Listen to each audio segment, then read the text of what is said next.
MP board के class 11th के सभी विद्यार्थियों के लिए आज इस वीडियो में वार्षिक परीक्षा 2026 का आपका जो राजनीति शास्त्र का पेपर है वो 5 मार्च के दिन होने वाला है।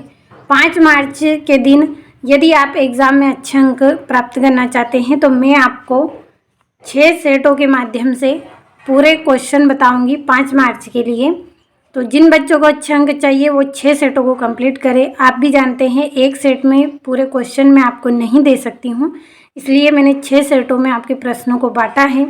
6 सेट आप कंप्लीट करें, भरोसा रखें आप 5 मार्च के दिन पूरे अंक आपको एग्ज़ाम में प्राप्त होंगे, क्योंकि पूरे जो क्वेश्चन हैं मैंने सेटों में बांट दिए हैं। तो किस तरह का आपका पेपर उस दिन आपको देखने को मिलेगा। चलिए शुरू करते हैं। पहला प्रश्न,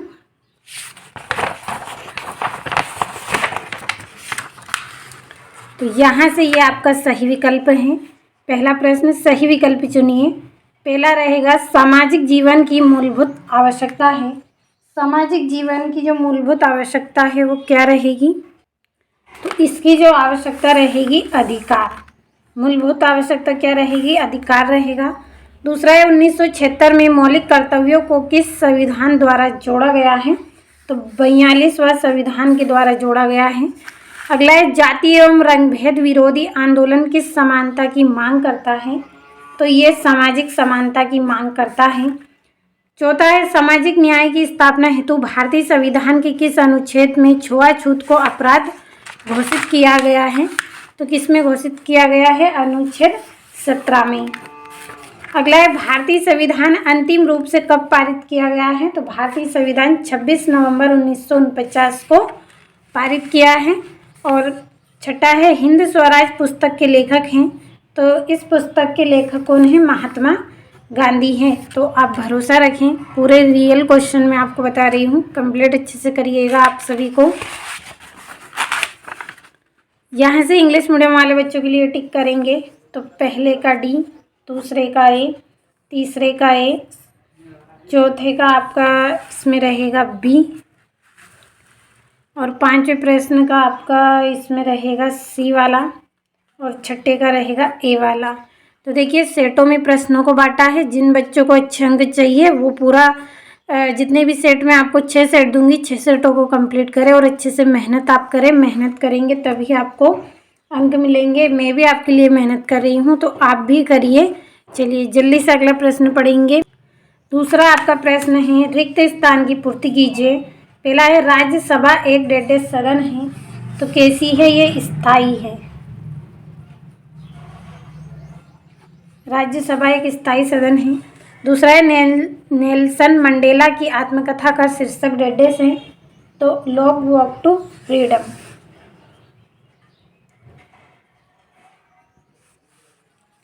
लॉन्ग वॉक टू फ्रीडम। अगला है आपका जिन व्यक्तियों को मत अधिकार प्राप्त होता है उन्हें डेढ़ कहा जाता है, तो उन्हें मतदाता कहा जाता है। अगला है दल बदल को प्रभावी बनाने हेतु 2003 में डेढ़ संवैधानिक संशोधन किया गया, तो 91 संवैधानिक संशोधन किया गया। अगला है भारत की प्रथम महिला राष्ट्रपति डेढ़ थी, तो प्रतिभा पाटिल। प्रतिभा पाटिल थी। अगला है शिक्षा डेढ़ सूची का विषय है, तो ये समवर्ती सूची का विषय है, समवर्ती। अब इंग्लिश मीडियम वाले बच्चों के लिए मैं कंप्लीट कर देती हूँ, फिर आप स्क्रीनशॉट के माध्यम से कंप्लीट करें ताकि समय आपका बचे और अच्छे अंक आप प्राप्त करें। तो ये यहाँ से मैंने इंग्लिश मीडियम वाले बच्चों के लिए कंप्लीट कर दिया है। अगला आपका जो प्रश्न है सत्य सत्य लिखिए। पहला है प्राकृतिक समानता जन्म से ही प्राप्त होती है, तो ये आपका एकदम सत्य रहेगा, जन्म से ही हमें प्राकृतिक समानता प्राप्त होती है। दूसरा है उपराष्ट्रपति को हटाने का प्रस्ताव केवल राज्यसभा में ही लाया जा सकता है, तो ये भी आपका सत्य रहेगा।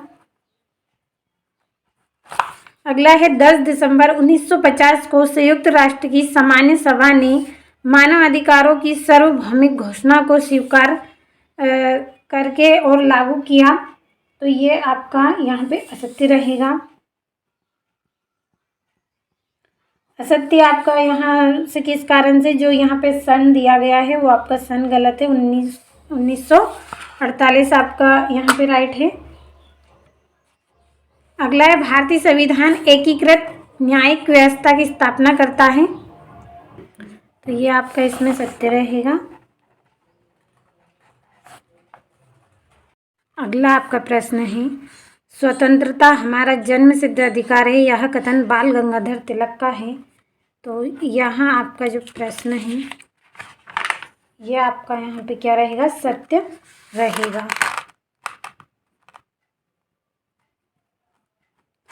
अगला आपका इसमें रहेगा, भारतीय संविधान में केंद्र और राज्यों के बीच शक्तियों को बांटने के लिए 2 सूची का उल्लेख मिलता है। तो ये आपका सत्य रहेगा, क्योंकि 2 सूची नहीं बल्कि कितनी 3 सूचियों का उल्लेख मिलता है। तो ब्रैकेट में यहाँ पे लिखूंगी 3 सूची।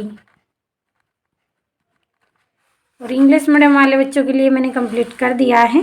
अच्छे से स्क्रीनशॉट के माध्यम से आप कंप्लीट करें, और पूरे क्वेश्चन आपको मैं 5 मार्च के लिए बता रही हूँ, तो अच्छे से कंप्लीट आप करें। यहाँ से अगला प्रश्न, सही जोड़ी लिखिए। पहली है राज्य पुनर्गठन आयोग, तो इसकी जोड़ी आपकी रहेगी 1953। दूसरी है भारत अर्थात इंडिया राज्यों का संघ, तो इसकी जोड़ी आपकी आई है अनुच्छेद 01। तीसरी है बलवंत राय मेहता समिति, तो इसकी जोड़ी रहेगी त्रिस्तरीय पंचायत। चौथी है स्त्री पुरुष के समान अधिकारों का पक्ष लेने वाला सिद्धांत, तो नारीवाद का सिद्धांत है। अगला है भारतीय नागरिकता, तो 5वीं जोड़ी आपकी रहेगी विदेशी नागरिकता प्राप्त करने पर। छठी है आपकी राज्य के तत्व, तो इसकी जोड़ी आपकी रहेगी 4। और 7वीं जोड़ी है भीष्म सहनी का उपन्यास, तो इसकी जोड़ी आएगी तमस। ये हो गई आपकी जोड़ियाँ। यहाँ से इंग्लिश मीडियम वाले बच्चों के लिए नंबर डाल लेंगे, तो ये वाली आपकी दूसरी जोड़ी रहेगी, पहली, चौथी, ये वाली तीसरी, और ये वाली आपकी 5वीं रहेगी, और ये वाली 7वीं, छठी। ये हो गई आपकी जोड़ियाँ। यहाँ से एक वाक्य में उत्तर हम कंप्लीट करेंगे। पहला है बास्क कहाँ का क्षेत्र है, तो ये स्पेन और फ्रांस के बीच का क्षेत्र है। तो इसका आंसर हम यहाँ पे लिखेंगे स्पेन और फ्रांस के बीच का क्षेत्र। अगला है भारत में कौन सी शासन प्रणाली है, तो सॉरी ये पहले का आंसर मैंने यहाँ पे लिख दिया, यहाँ से इस तरह से एरो लगा दिया, पहले का आंसर है। दूसरे का आपका रहेगा लोकतांत्रिक गणराज्य, तो मैं नंबर डाल के यहाँ पे लिख रही हूँ इसका आंसर लोकतांत्रिक गणराज्य।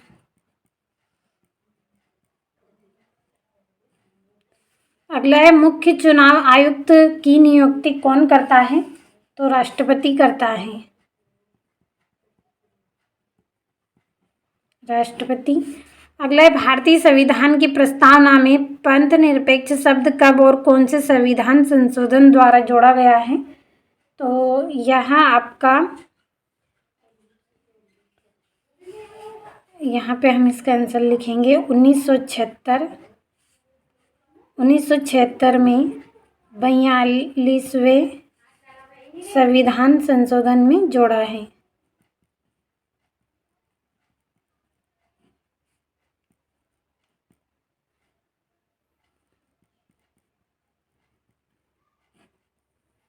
द्वारा जोड़ा गया है।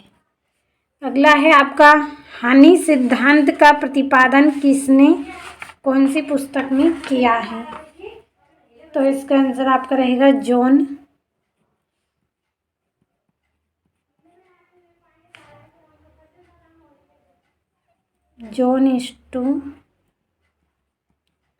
अर्थ मील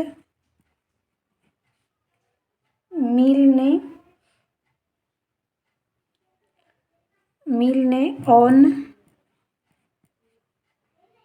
ऑन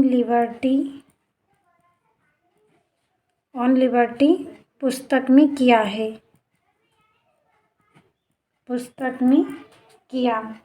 अगला है आपका, भारत में कौन सी शासन प्रणाली है? तो इसमें लोकतांत्रिक गणराज्य प्रणाली है। लोकतांत्रिक गणराज्य प्रणाली। अगला है, इंटरनेट का उपयोग करने वाले को अंग्रेजी भाषा में क्या कहते हैं? तो इसको यूज़र या नेटिजन कहते हैं।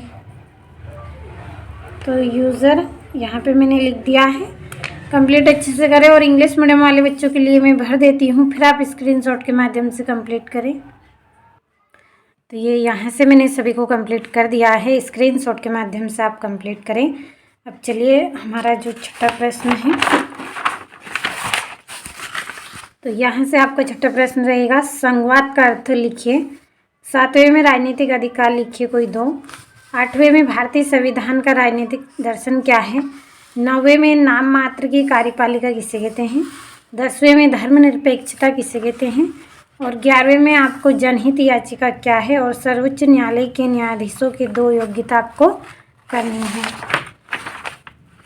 12वां आपका प्रश्न रहेगा, RTI क्या है? 13वें में आपको संविधान क्या है लिखिए। 14वें में संसद में प्रश्न काल से क्या तात्पर्य है? 15वें में राजनीतिक सिद्धांत क्या है? और 16वें में आपको राष्ट्रवाद पर रविंद्रनाथ टैगोर की समालोचना लिखनी है। 17वें में चुनाव आयोग के कार्य आपको बताना है। 18वां है आपका, हमें प्रतिबंधों की आवश्यकता क्यों है? 19वें में नागरिकता प्राप्त करने की विधियाँ लिखिए। 20वें में आपको समानता का अधिक अर्थ एवं महत्व इसका बताना है। और यहाँ से 21वें में आपको भारतीय संविधान में वर्णित मौलिक अधिकारों का महत्व लिखना है। 22वें में आपको न्याय के 3 सिद्धांत बताने हैं। और 23वें में आपको स्थानीय स्वशासन का अर्थ एवं महत्व बताना है। तो आज इस वीडियो में कुल 23 प्रश्न मैंने आपको बताया है। एक बार फिर से मैं आपको यही कहूँगी कि मैंने 6 सेटों में प्रश्नों को बांटा है। जिन बच्चों को अच्छे अंक चाहिए 5 मार्च के दिन वो 6 सेटों को कंप्लीट करें और अच्छे से अच्छे अंक आप एग्ज़ाम में प्राप्त करें।